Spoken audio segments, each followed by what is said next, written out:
বলছিলাম সম্মানিত উপস্থিতি, বাসর ঘর সুন্দর করে সাজাতে হবে, কনেকেও সুন্দরী করে সাজাতে হবে।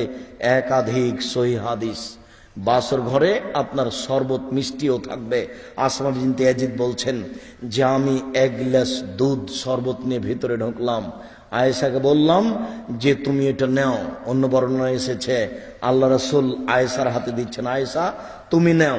আয়েশা বলছেন আমি তো কোনোদিন রাসূলের হাত থেকে কোনো জিনিস নিনি, আমি লজ্জায় মাথাটা নিচু করলাম। যেমন নিচু করেছি আসমা এক ধমক দিল, এই গ্লাস নাও, রাসূলের হাত থেকে নাও, দুধ পান করো। আয়েশা বলছেন আমি ধমক খেয়ে দুধ পান করলাম। এরপর আল্লাহ রাসূল বললেন তুমি আসমাকে দাও। আমি হাত বাড়িয়ে দিতে যাচ্ছিলাম, আয়েশা বললেন না না না না আল্লাহ রাসূল আমি গ্লাসটা আপনার হাত থেকে নিতে চাচ্ছি। এরপরে আয়েশাকে আল্লাহ রাসূল বললেন আচ্ছা ঠিক আছে আমার হাতে দাও। আল্লাহ রাসূল গ্লাসটা নিলেন হাতে। এরপরে আল্লাহ রাসূলের হাত থেকে আসমা নিলেন। আসমা ওখানে মুখ লাগিয়ে দুধ পান করলেন শরবত, যেখানে রাসূল সাল্লাল্লাহু আলাইহি ওয়াসাল্লাম মুখ লাগিয়ে দুধ পান করেছিলেন। এটা হবে বাসর ঘরের প্রথম কাজ। এরপরে মাথায় হাত দিয়ে আপনি দোয়া পড়বেন, আল্লাহ মিন্নী আসআলুকা খাইরাহা ওয়া খায়রা মা জাবালতা আলাইহি ওয়া আউযু বিকা মিন শাররিহা ওয়া শাররি মা ফিহা ওয়া শাররি মা জাবালতা আলাইহি। এই দোয়া পড়ার পরে আপনাদের দ্বিতীয় তৃতীয় কাজ হচ্ছে 2 রাকাত সালাত। আপনি আগে দাঁড়াবেন, আপনার স্ত্রী পিছনে দাঁড়াবে।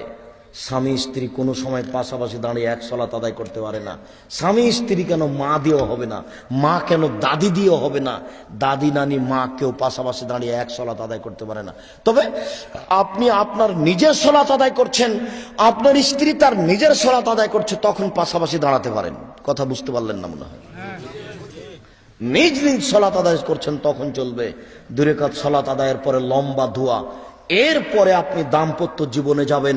রাসূল সাল্লাল্লাহু আলাইহি ওয়াসাল্লাম বললেন ইজা আতা আহাদুকুম আহলাহু ফালিয়াকুল বিসমিল্লাহ আল্লাহুম্মা জান্নিবনা শায়তানা জান্নিবি শায়তান মা রাযাকতানা। হে আল্লাহ তোমার নামে আমরা সাংসারিক জীবনে যাচ্ছি, তুমি আমাকে আর আমার স্ত্রীকে শয়তান থেকে রক্ষা করো। এর মাধ্যমে যদি আমাদের কোনো সন্তান দান করো তাহলে তুমি তাকে শয়তান থেকে রক্ষা করো, যেন শয়তান তার কোনো ক্ষতি করতে না পারে। সম্মানিত উপস্থিতি, এরপরে আসলো